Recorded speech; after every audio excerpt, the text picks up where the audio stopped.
It smells savory.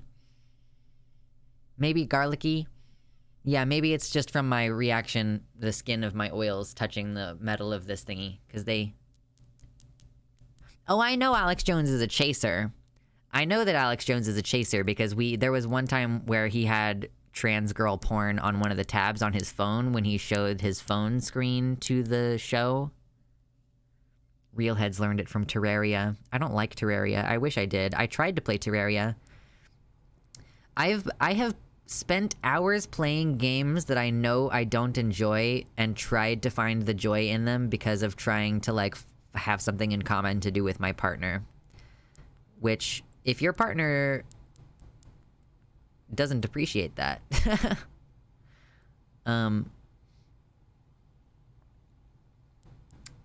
my guitar strings smell like that because sweat and skin oil reacts with metal and it smells funky. My guitar strings are old. I need to replace my guitar strings. They smell really, really metallic. My hands smell really metallic when I'm done. But I'm also focusing more on learning my piano right now. Full-bodied flavor, true. According to Blair White, Crowder is also a chaser. Oh, well, that wouldn't surprise me. Crowder has, like, creepy chaser energy. Like, Crowder isn't just a creepy chaser. He's a chaser who wants you to force femme him. Like, that is his specific thing. He wants to go to a dom trans woman to force femme and top him. That's what fucking Crowder wants. It's so obvious the second you think about it. Plus, he's transphobic and a closeted gay, so, like, he thinks they're men anyway. It has big egg energy, for sure.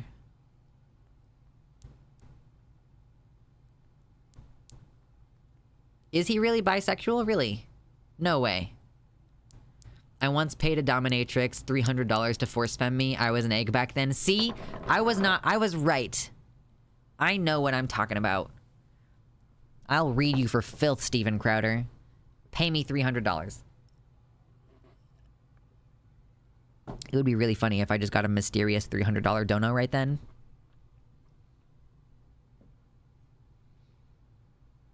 The part I liked the most was when she dressed me up. Yes. Yes, exactly. Crowder cross-dresses way too much in skits that do not need it. Haha, Baphomet. Xander Hall covered some deleted clips from 4 years ago from Crowder talking about being bisexual. Okay, he went through a phase of bisexuality, according to tea leaves in the YouTube chat.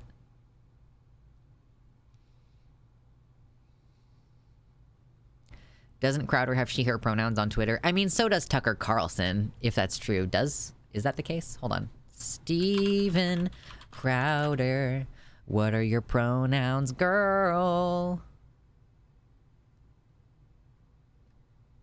Wait, where is... Wait. S. Crowder.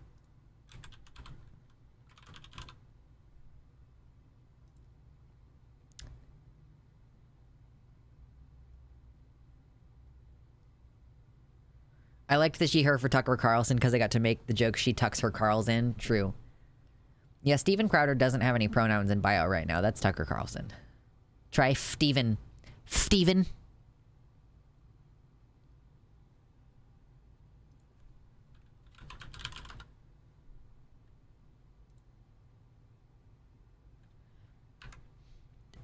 Steven.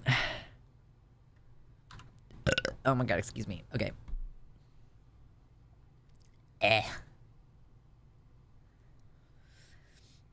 Is there any wholesome news? No pronouns in bio. How is it?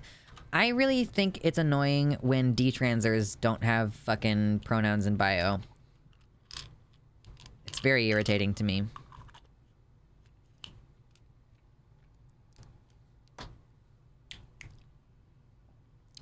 Okay, hold on. Do we have uplifting news? Is there anything in the uplifting news subreddit that we could look at real quick?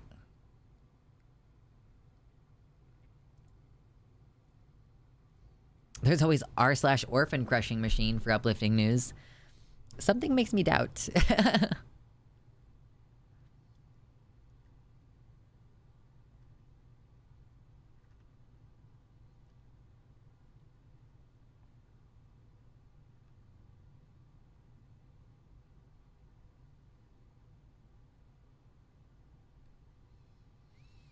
I'm seeing if there's anything worth covering in like some uplifting news. Oh God.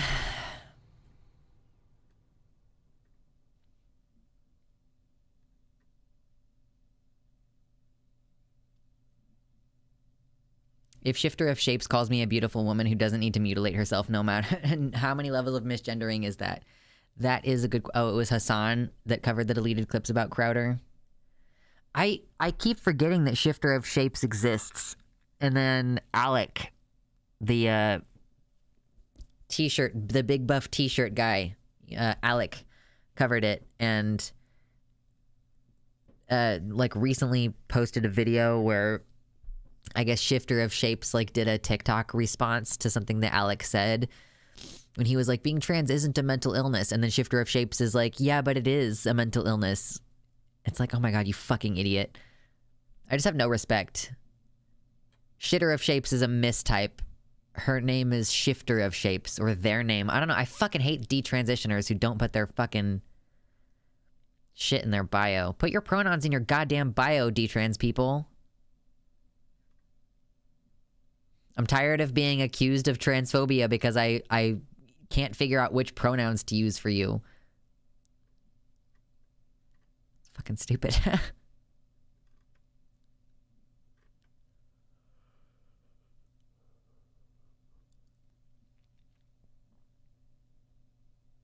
Yeah, that's the weird thing about Shifter of Shapes. Like they're assigned male, but they still, like, actually in the video that I just saw of them, they look totally female. Like, I mean, in the sense that, like, they look like they're trying to pass as a trans woman. It's like, what a fucking grifter, you weirdo. You are mentally unstable, apparently. I just would rather not think about those people very much, though. Anti-trans bills proposed in Virginia have died in subcommittee so far. Hey, that's super good news.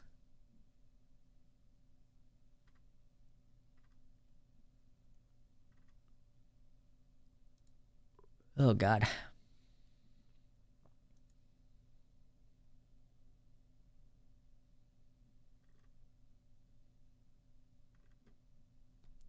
Colorado wildlife camera accidentally captures hundreds of adorable, quote, bear selfies.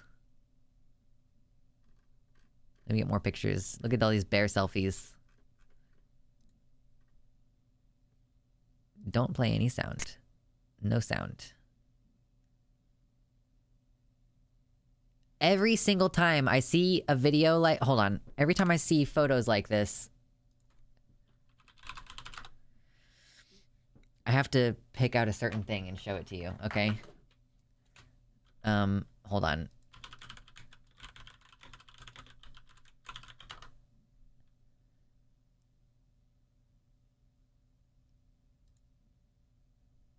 Shh, silence. Okay, this is how we're gonna end this stream today. Are you ready? Let's do it.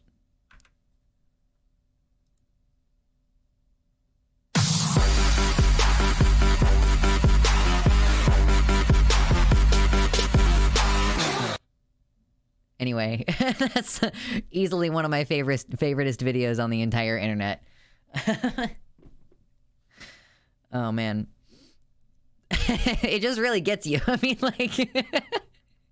Link that shit? Yeah, I will. I just always Google, like, bears on tree dubstep, and that's how I find it every time. Oh, I saw that during a Markiplier Try Not to Laugh video, and it gets me every time. So, anyway, alright. I'm tired now, and I am gonna go make some spaghetti. I'm gonna make a spaghetti. A spaghetti. As a spaghetti betty. A de betty. I'm losing it. Okay, good night.